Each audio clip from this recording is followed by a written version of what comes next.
तो आज के क्लास में सबसे पहले तो हम ये डिस्कस करते हैं कि रिप्रेजेंटेशन ऑफ कॉम्प्लेक्स। फिर इसके हम मॉडुलस का भी डिस्कशन करेंगे, आर्गुमेंट का भी डिस्कशन करेंगे, उनकी प्रॉपर्टी का भी डिस्कशन करेंगे। तो फर्स्ट थिंग, रिप्रेजेंटेशन ऑफ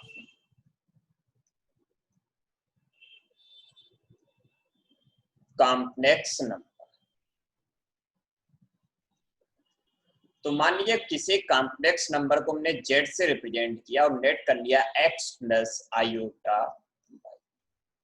तो होता क्या बेटा जैसे कोऑर्डिनेट में आप x एक्सेस y एक्सेस पढ़ते थे, वैसे यहाँ पर भी दो एक्सेस होते हैं। एक ये हार्जेंटल होता है, दूसरा ये वर्टिकल होता है। जो हार्जेंटल होता है इसको हम लोग बोलते हैं रियल एक्सेस, यानी कि इस पर रियल पार्ट ऑफ z। इसको हम लोग बोलते हैं इमेजिनरी एक्सेस, यानी इस पर इमेजिनरी पार्ट ऑफ z। ये आपके पास रियल एक्सेस है और ये आपके पास इमेजिनरी एक्सेस। और जैसे कोऑर्डिनेट में जो ये प्लेन होता था उसको हम लोग कार्टेशियन प्लेन बोलते थे, वैसे ही कॉम्प्लेक्स नंबर में इस प्लेन को जो बोला जाता है वो बोला जाता है आर्गेंड। किस नाम से बोलेंगे? आर्गेंड। अब जैसे कोई number x plus iota y है, अगर हम कुछ टाइम के लिए x और y दोनों को पॉजिटिव नेट करने, तो आपको पता है इसमें फर्स्ट क्वाड्रेंट में दोनों पॉजिटिव होते हैं, सेकेंड क्वाड्रेंट में x निगेटिव y पॉजिटिव होता है, थर्ड क्वाड्रेंट में x भी निगेटिव होता है y भी निगेटिव होता है, फोर्थ में x पॉजिटिव होता है y निगेटिव होता है। बट फॉर एग्जांपल कुछ टाइम के लिए अगर हमने दोनों को पॉजिटिव नेट कर लिया तो इसका मतलब x रियल पार्ट x बना तो ये डिस्टेंस x, और इमेजिनरी पार्ट y बना तो ये डिस्टेंस y, और ये जो पॉइंट होता है यही होता है z। इसी पॉइंट को बोलते हैं z। ये होता है x प्लस आयोटा y। और जब इस z को ओरिजिन से मिला दिया जाता है, एक लाइन के थ्रू हम आपको समझाने की कोशिश कर रहे हैं, लाइन बनाकर, पॉइंट z है ये ध्यान रखिएगा, लेकिन जब हमने इसको ओरिजिन से मिला दिया तो ये जो डिस्टेंस अब बनेगी इसको बोला जाता है मॉडुलस ऑफ z। तो z का जो मैग्नीट्यूड या मॉडुलस होगा वो मॉड ऑफ z, ये चीज बनेगी। और बेटा ये जो x एक्सेस से एंगल बन रहा है, नीचे आपको एंगल जो दिखाई दे रहा होगा, इसको हम लोग बोलते हैं थीटा। तो यही होता है आर्गुमेंट या एम्पलीट्यूड ऑफ z। ये भी हम डिस्कस करेंगे आज के सेशन में, दोनों चीजें, मैग्नीट्यूड या मॉडुलस ऑफ z और एम्पलीट्यूड या आर्गुमेंट ऑफ z। तो ये पहली चीज तो आप ये समझ लीजिए, कॉम्प्लेक्स नंबर जिस प्लेन पर रिप्रेजेंट किया जाता है that plane is known as Argand plane. जैसे आप x एक्सेस y एक्सेस बनाते थे, वैसे यहाँ पर रियल एक्सेस और इमेजिनरी एक्सेस बनता है। x रियल नंबर है तो रियल एक्सेस पर ट्रेवल करोगे, y इमेजिनरी नंबर है तो इमेजिनरी एक्सेस पर ट्रेवल करोगे। तो ये जो आपके पास z x plus iota y बनेगा, इसको जब आप ओरिजिन से मिला देते हैं तो ये पूरी डिस्टेंस मॉडुलस ऑफ z होती, और जो x या रियल एक्सेस से जो ये एंगल बनाएगा उसको हम आर्गुमेंट ऑफ z से। अब सबसे पहला डिस्कशन हम शुरू करते हैं मॉडुलस ऑफ z, और उसकी प्रॉपर्टी भी हम लोग साथ साथ ही डिस्कस करते चलेंगे।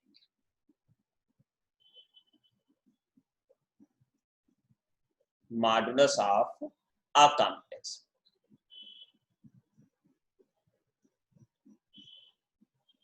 तो modulus of z, complex number अगर z equal to x plus iota y है, जैसा अभी प्रीवियस सेशन में हमने फिगर बनाया था, एक बार फिर से हम फिगर को रिपीट करने की कोशिश कर रहे हैं। ये आपके पास रियल एक्सेस है, ये आपके पास इमेजिनरी एक्सेस। और ध्यान से समझना सभी लोग, हमने बोला ये z है x प्लस आयोटा, इसको हम लोग रियल एक्सेस बोलते हैं, रियल पार्ट ऑफ z से हमने लिख दिया। इसको हम लोग इमेजिनरी के तो imaginary of z। x plus iota y का मतलब है ये डिस्टेंस x और ये डिस्टेंस y। और मॉडुलस ऑफ जेड को इस टाइप से रिप्रेजेंट किया जाता है, मॉडुलस ऑफ जेड की टाइप से। तो दूसरी चीज, मॉडुलस ऑफ जेड है क्या? इसके ओरिजिन से पॉइंट की डिस्टेंस, ओरिजिन से पॉइंट की जो डिस्टेंस होती है इसको हम लोग बोलते हैं मॉडुलस ऑफ जेड से। Just 1 minute. तो अब ओरिजिन आपका है 0,0, पॉइंट आपके पास x प्लस दिस है। तो यहाँ पर आप एक चीज अगर ध्यान से आप जब करने की कोशिश करें तो ये आपके पास राइट एंगल ट्रायंगल। तो अगर आप पाइथागोरस थ्योरम लगा दें तो modulus of z equal to under root x square plus y square, यानी कि modulus of z equal under root real part of z का होल स्क्वायर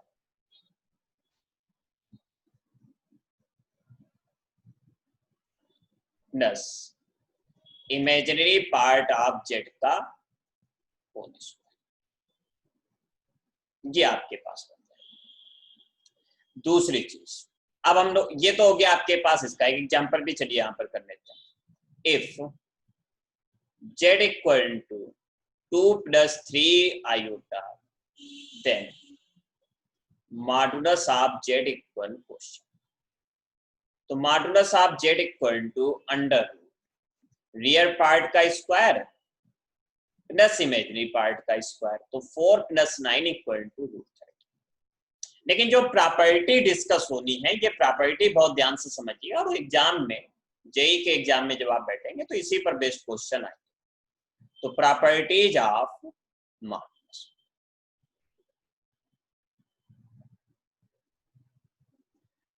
पहली प्रॉपर्टी तो ये आपके पास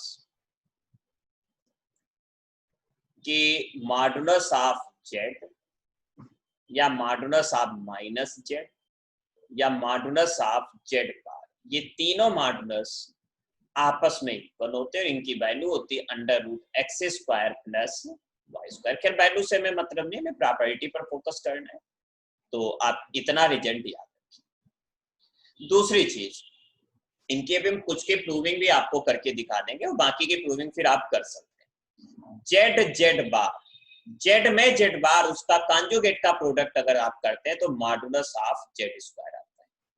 क्या आएगा बेटा? Modulus of Z square. दूसरी चीज, अगर मल्टीप्लाई में कई सारी नंबर्स लिखी हो, कई सारी नंबर्स से dot dot dot dot dot z n तक, और इनका मॉडुलस करना हो तो इनको आप इंडिविजुअल अलग अलग कर सकते हैं इस तरीके से।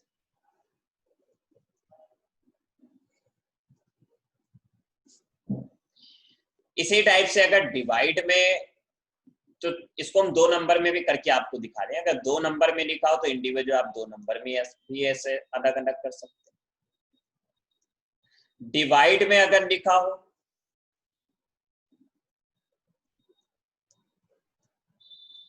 तो इसको भी आप अलग अलग कर सकते हैं, ये अलग और ये। पावर एन हो इसका हो तो आप इंडिविजुअल जेड का मॉडुलस निकालिएगा, उसकी पावर कर दीजिए। इसके काम भी आएंगे, यूज भी पड़ेंगे कई सारे, तो ये आप कर सकते हैं। इसके बाद, हाँ ये कुछ, ये तो बेसिक हो गए। इसके बाद आपके पास ट्रायंगल प्रॉपर्टीज आती है। ट्रायंगल प्रॉपर्टीज में क्या होता है कि Z1 माइनस Z2 का मॉडुलस ग्रेटर देन होता है Z1 के मॉडुलस। आप पढ़ते हैं ना ट्रायंगल में दो साइड का डिफरेंस, ये डिफरेंस है, से तीसरी साइड हमेशा बड़ी या बराबर होती, तो ये चीज ट्रायंगल में बड़ी होती, नंबर में यहाँ बराबर भी हो सकता है। इसी तरीके से Z1 प्लस Z2 भी हो, अगर तो अगर थर्ड साइड ये है तो आप इसको भी ऐसे बना सकते माइनस के साथ। And Z1 plus Z2, third side बाकी दो साइड के सम से हमेशा छोटी होती, तो ये चीज बनेगी।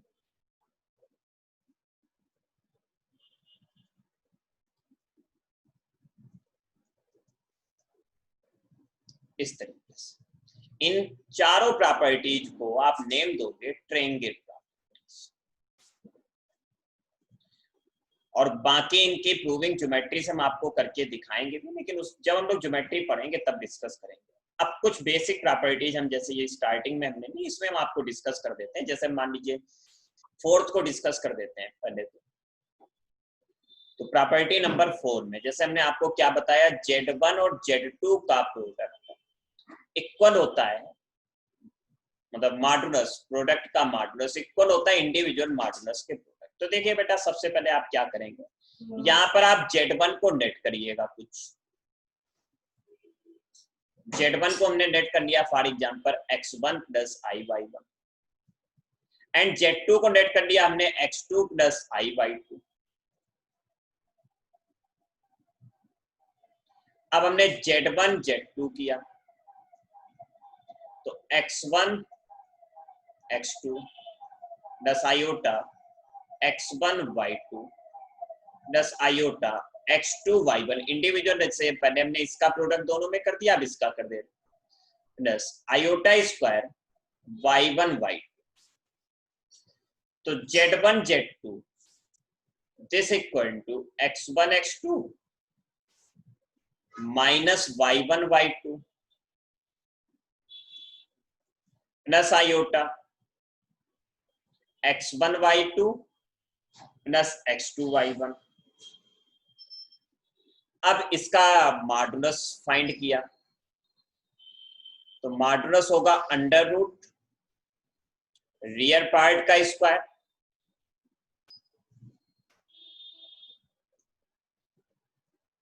इसका स्क्वायर प्लस इमेजिनरी पार्ट का स्क्वायर। अब इसी में आप देखिएगा स्क्वायर हम यहां ऊपर कर रहे हैं, तो modulus of Z1 Z2 equal under real part का square x1 square x2 square plus y1 square y2 square minus 2x1 x2 y1 y2।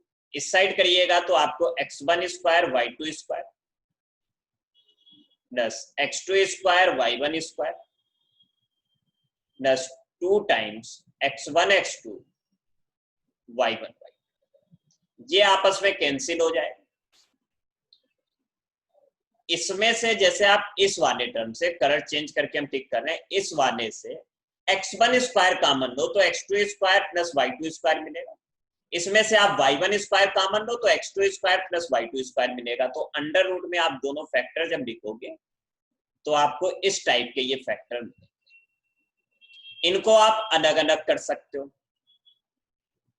किस टाइप से, नहीं, x1 square plus y1 square under root x2 square plus y2 square. तो ये बेटा लिखा है modulus of Z1 modulus of Z2। तो इस तरीके से ये आपके पास प्रूविंग होगी। तो इसी टाइप से आप नेट कर करके बाकी की भी प्रूविंग कर सकते हैं। जैसे मैं एक और कर देते हैं, मॉडुलस ऑफ, जैसे हमने अभी ये लिया था Z bar equal to mod of Z square. तो देखिए हमने Z नेट कर लिया x प्लस, अब क्योंकि एक ही नंबर है तो एक नंबर हमने सिंपल नेट कर लिया। Z बार आपके पास हो गया x minus iota y, product करिएगा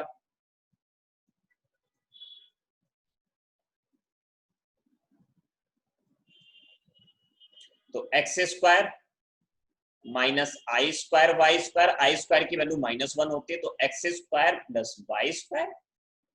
तो ये आपके पास बनेगा under root x square plus y square का भी होल स्क्वायर, यानी कि मॉड ऑफ Z का होल स्क्वायर। तो इस टाइप से आप बाकी ट्राई करिए, नहीं होते तो फिर आप हमसे डिस्कस कर सकते हैं। अब कुछ क्वेश्चन करते हैं। तो क्वेश्चन ऐसे भी बताएंगे कि अगर आप ये प्रॉपर्टी यूज नहीं करते हैं तो फिर कितना लेंदी क्वेश्चन जा सकता है, अगर प्रॉपर्टी यूज करते हैं तो कितनी इजीली से आप आंसर निकाल सकते हैं। देखिए क्वेश्चन आपके पास ये, if x plus iota y equal a plus ib divided by c plus IT. Then value of x square plus y square equal question. चलिए सिद्धि बेटा बताएं क्या करेंगे। देखिए बेसिक जो अप्रोच है, जैसे जो 11th में है, तो वो तो बच्चे मैक्सिमम केस में आपके टीचर भी ऐसे ही बताएंगे कि x plus iota y equal, यहाँ क्या लिखा है, a plus i b divided by c plus i. उनका कहना ये होगा आप इसके डिनोमिनेटर के कॉन्जुगेट से ऊपर नीचे मल्टीप्लाई लाइक दिस। तो इस तरीके से आपको मिलेगा a c plus i b c minus i a d plus minus i square, sorry plus नहीं, minus i square b d divided by c square minus i square d square. I square की value -1 होती है, ये -1 होगा। तो आप यहां पर देखिएगा x plus iota y, final आपको क्या मिलेगा, a c minus minus plus हो जाएगा b d divided by c square minus minus plus हो जाएगा डी स्क्वायर प्लस आयोटा, यहां पर आ जाएगा b c minus a d divided by c square plus d square. तो आप क्या कर सकते हैं, कंपेयर कर सकते हैं x की वैल्यू और y, रियल पार्ट रियल के इक्वल, इमेजिनरी इमेजिनरी के इक्वल। तो यहां से आपको क्या मिलेगा, a c plus b d divided by c square plus d square. Second y में c square plus d square, लेकिन न्यूमरेटर क्या वो हम देख लेते हैं, bc minus a, bc minus. अब इसके बाद आपको x square plus y square करना है। तो इसका मतलब है जो डिनोमिनेटर है उसका स्क्वायर यहाँ c square plus d square का भी स्क्वायर आएगा, और ये a square c square plus b square d square plus 2ab c plus denominator में c square plus d square का whole square, b square c square plus a square d square minus 2abcd। तो देखिए denominator same है, numerator add हो जाएंगे तो इस तरीके से ये आपस में कैंसिल हो जाएगा। इसमें आप ए स्क्वायर कॉमन लेंगे तो c square plus d square आएगा, इसमें आप बी स्क्वायर कॉमन लेंगे तो c square plus d square आएगा। तो इस तरीके से आपको जस्ट 1 मिनट, एक बार ए स्क्वायर कॉमन लिया इसमें और इसमें, तो c square plus d square, तो आपको ऐसे मिलेगा a square plus b square c square plus d square divided by c square plus d square का होल स्क्वायर। ये आपस में कैंसिल हो जाएगा। तो इस तरीके से फाइनल आंसर आपको मिल जाएगा a square plus b square divided by c square plus d square. तो एक तो ये तरीका है, बट जो बच्चे कंपटीशन की तैयारी के लिए फुल मूड बनाकर बैठे हुए वो लोग क्या करेंगे, जैसे आपको x इक्वल क्या दिया था, i y equal a plus i divided by क्या दिया था, सी प्लस आई। तो आप दोनों साइड मॉडुलस लीजिएगा, दोनों साइड। तो हमने दोनों साइड ऐसे मॉडुलस लिया। अब हमें पता है इसको हम अलग अलग कर सकते हैं, मतलब ये अलग डिवाइड में ये अलग। क्यों? क्योंकि एक प्रॉपर्टी हमने स्टडी की है, modulus of z1 divided by z2 equal to modulus of z1 divided by modulus of z2। तो इस प्रॉपर्टी का यूज करके हम ये कर सकते हैं। अब तो यहां तो मॉडुलस आप इसका करोगे तो x square plus y square का रूट और इसका under root, a square plus b square इसका under root c square plus d square, दोनों तरफ स्क्वायर कर दीजिएगा। तो इस तरीके से आपको फाइनल आंसर मिल गया x square plus y square equal to a square plus b square divided by c square plus d square. ये आपके पास आंसर है। अब देखिए एक नेक्स्ट क्वेश्चन हम करते हैं। हम आपको 30 सेकेंड का टाइम देंगे आपको आंसर बताने, अगर आप नहीं बता पाए फिर हम बताएंगे। क्वेश्चन ये है आपके पास, if x plus iota y equal 1 plus iota c divided by 1 minus iota c। Then आपको वैल्यू बतानी है x square plus y square का भी होल स्क्वायर। चलिए बताइएगा इसकी वैल्यू। 30 सेकेंड्स है आपके पास, उसके बाद हम बता दें। द्विवेदी, बहुत बेसिक क्वेश्चन था। आप पहले तो ये समझ लीजिए हाँ आयोटा हटा हुआ है तो आप दोनों तरफ क्या करिए, मॉडुलस करिए। जैसे ही आप मॉडुलस करेंगे this equal modulus of 1 plus iota c divided by 1 minus iota c. 1 plus iota c इसका कॉन्जुगेट नीचे लिखा है और इनके मॉडुलस आपस में बराबर होते हैं, चाहे आप करके देख लीजिए। 1 प्लस सी स्क्वायर आएगा माइनस सी का स्क्वायर, सी स्क्वायर ही बचेगा, ये आपस में कैंसिल हो गया। तो इसकी वैल्यू कितनी आ गई, 1। तो अच्छा इसका मॉडुलस आता है x square plus y square का भी रूट। तो आप पावर कर लीजिए, 1 की कोई भी पावर आप करें फाइनल वैल्यू क्या मिलेगी आपको, 1 ही मिलेगी। तो इसकी पावर 2 इक्वल कितना मिल जाएगा, 1। ये आपके पास आंसर, ये था क्वेश्चन। चलिए कोई बात नहीं, नेक्स्ट क्वेश्चन देखते हैं। नेक्स्ट क्वेश्चन आपके पास ये है कि if z equal to 2 plus 3, just 1 minute, 1 minus iota to the power 10 divided by 3 plus 4 iota to the power 2, then modulus of z equal. देखो अब आप ये नहीं करोगे कि आप इसका स्क्वायर ब्रेक करिए फिर सिंप्लीफाई करिए फिर उसके कॉन्जुगेट से ऊपर नीचे मल्टीप्लाई फिर पावर 10 कहां तक ब्रेक करोगे, तो हो गया काम। तो सिद्धि बेटा क्या करेंगे, दोनों साइड मॉडुलस। तो जब आप इस साइड मॉडुलस लेंगे तो सबसे पहले तो प्रॉपर्टी लगेगी कि डिवाइड में है तो अलग, ये अलग और डिवाइड में ये अलग।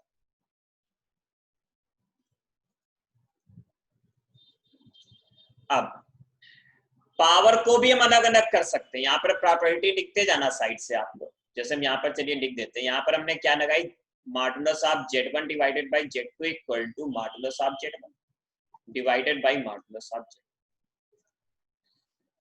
अब ये आपके पास हो जाएगा 1 माइनस आयोटा का मॉड की power 10 divided by 3 plus 4 iota के मॉडुलस की पावर 2। यहां पर प्रॉपर्टी लगी modulus of z to the power n equal to modulus of z की होल पावर। अब बेटा आप इसको सिंप्लीफाई कर सकते हैं, मॉडुलस ऑफ z इसका अंडर रूट 2 आएगा उसकी पावर 10 डिवाइडेड बाई इसका 5 आएगा उसकी पावर 2, ये 2 की पावर 5 बचेगा, ये 5 की पावर 2 यानी कि 25 बचेगा। तो इस तरीके से आपके पास 32 डिवाइडेड बाई 25, ये आपका आंसर। आई थिंक यहां तक किसी को कोई दिक्कत नहीं हो। चलिए अब जब इतनी चीज हम लोग पढ़ चुके हैं तो नेक्स्ट, ये तो बात थी पूरी बात modulus of a complex number. Now we will discuss about argument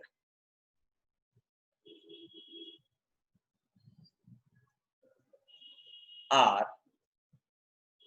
amplitude, दोनों नेम इसी के होते हैं, ऑफ अ कॉम्प्लेक्स। इसको थोड़ा सा आप ध्यान से समझना। कॉम्प्लेक्स तो सबसे पहले तो इसमें एक टेबल टाइप से बनेगी, तो हम नेक्स्ट पेज पर बनाते हो। यहाँ पर अभी हम फिगर बनाकर आपको समझाएंगे एक एक चीज।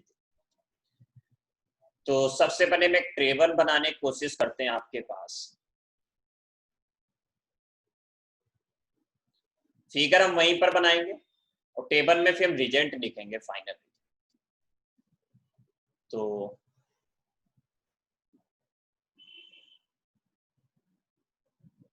1 2 1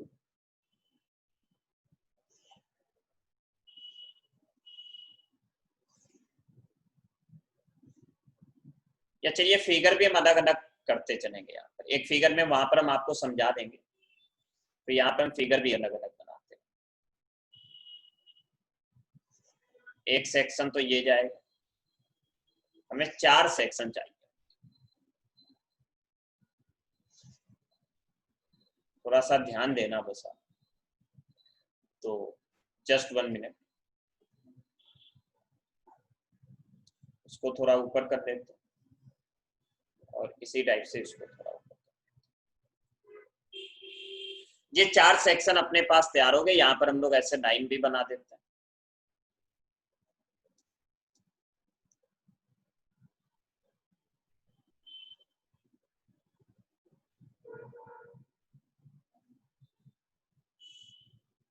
जस्ट 1 मिनट।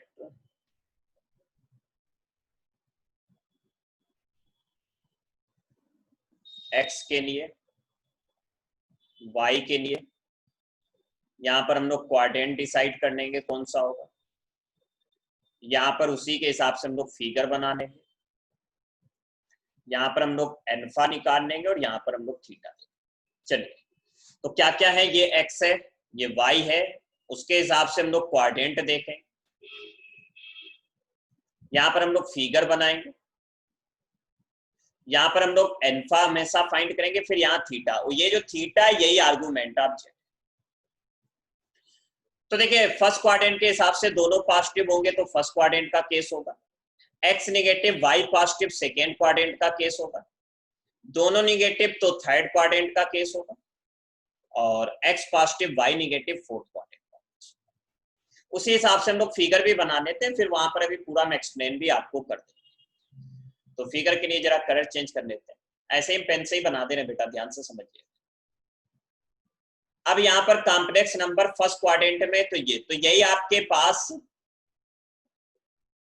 ये जेड है। तो यहाँ पर एल्फा और थीटा आपस में बराबर होंगे। एल्फा यहाँ पर होगा जो ट्रायंगल बनेगा उसका एंगल, और थीटा होगा एक्स एक्सिस से। सेकेंड क्वाड्रेंट का जब केस होगा लाइक दिस, इस तरीके से, तो ये आपके पास एल्फा होगा और ये थीटा होगा। थर्ड क्वाड्रेंट का जब केस बनेगा तो वो कुछ ऐसा बनेगा। तो ट्रायंगल तो आप ये बनाएंगे, तो ये अल्फा बनेगा, बट थीटा यहां पर ये बनेगा। तो हमेशा प्रिंसिपल एंगल लिखना होता है -पाई से लेकर पाई तक के बीच में। फोर्थ क्वाड्रेंट का केस बनाओगे तो आपके पास ये जाएगा। अब थीटा ये है, और मतलब थीटा भी यही बनेगा और अल्फा भी यही बनेगा, लेकिन अपोजिट बनेगा, वो माइनस में जा रहा होगा और ये पॉजिटिव होगा। ये हमेशा ट्रायंगल का देखना है तो ट्रायंगल में हमेशा पॉजिटिव आएगा, बट इसमें डायरेक्शन भी फोकस करें। अब हम आपको पहले इधर समझा दें थोड़ा सा। आर्गुमेंट का मतलब है कि जैसे ये एक्स एक्सिस है, ये वाई एक्सिस है, तो अलग अलग सिचुएशंस में अलग अलग टाइप से लाइन बनेगी। तो एक एक करके हम बना रहे हैं हर केस में। Just 1 minute. पहले हम फर्स्ट क्वाड्रेंट के लिए केस लेते हैं ग्रीन कलर से। तो आपके पास फिगर कुछ ऐसा बनेगा, जहां पर ये एक्स बनेगा, ये वाई बनेगा। तो बेटा थीटा अगर आप निकालना चाहें तो tan theta equal to perpendicular upon hypotenuse. इतना आप क्लास 9th में पढ़कर आए। तो थीटा इक्वल आ गया tan inverse y divided by x। लेकिन हर जगह ये थीटा इतना नहीं होगा भाई, ये थीटा और अल्फा यहाँ पर बराबर है दोनों। लेकिन जब आप बात करोगे सेकेंड क्वाड्रेंट की, तो सेकेंड क्वाड्रेंट में मान लीजिएगा कि ये कॉम्प्लेक्स नंबर है z, x plus iota y, इसमें आपके पास ये वाली थी। तो जब ये होगी तो इसका मतलब x इतना होगा, वो भी x निगेटिव होगा ना, तो हमने डिस्टेंस के लिए मॉड लगा। y पॉजिटिव होगा तो y को हम ऐसे सिंपल लिख सकते हैं। ये अल्फा बनेगा जिसकी वैल्यू होगी tan inverse y divided by modulus of x, क्योंकि x निगेटिव है तो मॉडुलस लेने पर वो वैल्यू पॉजिटिव हो जाएगी। तो इसके लिए जो थीटा बनेगा, इस वाले के लिए ब्लैक कलर से ही करते हैं, तो थीटा ये बनेगा, ये एक्स एक्सेस से एंगल यहां से यहां तक लीजिएगा या फिर इधर से इधर लीजिएगा, तो आपके पास थीटा ये, तो वो कितना बनेगा, देखिए ये टोटल पाई था, उसमें से आपने ये एल्फा सब्ट्रैक्ट कर दिया, तो ये कितना बना, पाई माइनस एल्फा। ऐसे ही आप थर्ड क्वाड्रेंट के लिए और फोर्थ के लिए भी डिस्कस कर सकते हैं। जैसे थर्ड के लिए हम फिगर रफली स्पीड में बना दे रहे हैं, अगर आपको कोई डाउट हो तो आप मैसेज करके हमसे पूछ लीजिएगा। वैसे हमें लगता है यहाँ तक चीज आपको समझ में आने लगी। Z equal to x plus i. अब ये अल्फा है और थीटा ये होगा, तो ये थीटा आप निकालेंगे, ये एंगल पूरा माइनस पाई होगा यहां तक। भाई ये आप मेजर कर रहे हो क्लॉकवाइज डायरेक्शन में निगेटिव, और फिर बैक आ जाओ एंटी क्लॉकवाइज में तो वो पॉजिटिव। अब जब आप फोर्थ क्वाड्रेंट की बात करोगे तो फोर्थ क्वाड्रेंट ये ऐसे जाएगा, यहां पर ये अब ऐसे बनेगा। अब आपका एल्फा और थीटा बनेगा तो सेम, लेकिन एल्फा पॉजिटिव होगा, थीटा नेगेटिव होगा, माइनस थीटा के हिसाब से। तो अब हम इनको यहां पर आर्गुमेंट क्या होगा, टेन इनवर्स। अगर आप लिखना चाहें तो टेन इनवर्स y अपान एक्स, लेकिन उसके हिसाब से वैल्यू हमेशा अलग अलग है। तो थीटा के लिए आप हमेशा एक जर्नल फार्मूला याद कर लीजिएगा सभी के लिए, टेन इनवर्स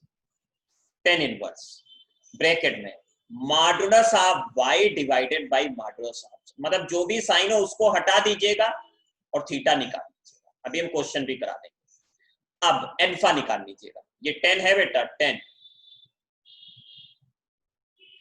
थीटा जब फर्स्ट क्वाड्रेंट में होगे तो theta equal alpha, second quadrant में होगे तो theta equal to pi minus alpha, third में theta equal to minus pi plus alpha, और फोर्थ में theta equal to minus alpha. अब जैसे हमने कुछ क्वेश्चन लिए यहां पर, तो आर्गुमेंट बताने आपको, argument of Z for followings, कुछ अलग अलग केस है हमारे पास, स्पेलिंग वगैरह आप चेक कर लेना। कॉम्प्लेक्स नंबर, पहली कॉम्प्लेक्स नंबर हमने basic complex number z equal to 1 plus iota root 3 दिया। तो पहले आप इसको अच्छे से समझ लीजिएगा। फर्स्ट क्वाड्रेंट में अगर आप देखें तो x की वैल्यू कितनी है, 1, y की वैल्यू कितनी है, रूट 3, दोनों ही पॉजिटिव है, तो इसका मतलब नंबर किस में लाई करेगी, Z lies in first quadrant. तो फर्स्ट क्वाड्रेंट में जो थीटा होता है अपने पास वही एल्फा होता है, तो इस तरीके से थीटा आपके पास एल्फा, और एल्फा होता है 10 inverse modulus of y divided by modulus of x। यहां पर दोनों पॉजिटिव है तो मॉडुलस का कोई बात काम ही नहीं, तो 10 इनवर्स रूट 3 डिवाइडेड बाय 1। अब आप 10 इनवर्स कैसे फाइंड करेंगे, जो 11th में उनके लिए बड़ी बात है। 12th में तो आप एक चैप्टर पढ़ते हो इनवर्स ट्रिग्नोमेट्री फंक्शन, तो बेटा आपको ये देखना है कि 10 में रूट 3 वैल्यू किसकी होती है, then you get that 10 gives value root 3 when theta equal 60 degree, theta equal 60 degree. तो आप बस 60 डिग्री लिख दीजिएगा, और 60 डिग्री को रेडियन में चेंज करिए। रेडियन में चेंज करने का तरीका ये होता है, पाई डिवाइडेड बाई 180 का मल्टीप्लाई किया जाता है, तो इस तरीके से आपके पास आ गया पाई डिवाइडेड बाई 3। अब ये तो फर्स्ट का आंसर आ गया। अब इसी टाइप से second complex number z equal to 1 minus, just 1 minute, sorry, minus root 3 plus iota दिया। तो यहां पर अगर आप ध्यान से देखें तो x की वैल्यू माइनस रूट 3, y की वैल्यू 1, आपकी ये वैल्यू जो है निगेटिव है, ये वैल्यू आपकी पॉजिटिव है, यानी कि Z lies in second quadrant, second quadrant. तो इस तरीके से थीटा इक्वल बनेगा पाई माइनस एल्फा, तो पाई माइनस एल्फा है 10 inverse modulus of y divided by modulus of z, x, तो pi minus tan inverse modulus of by, sign को हटा दीजिएगा तो 1 डिवाइडेड बाई √3, ये 10 में वैल्यू होती बेटा 30 डिग्री, पाई डिवाइडेड बाई 6। अब इसके बाद आप इसी टाइप से थर्ड केस हम लेकर चले तो z equal to -1 minus iota, speed में करते हैं, दोनों निगेटिव है, थर्ड क्वाड्रेंट का केस है, तो थीटा इक्वल आपके पास होता है -pi plus alpha, -pi plus tan inverse, sign हटा दीजिएगा 1 डिवाइडेड बाई 1 यानी कि -pi plus pi by 4, 45 degree 45 degree, value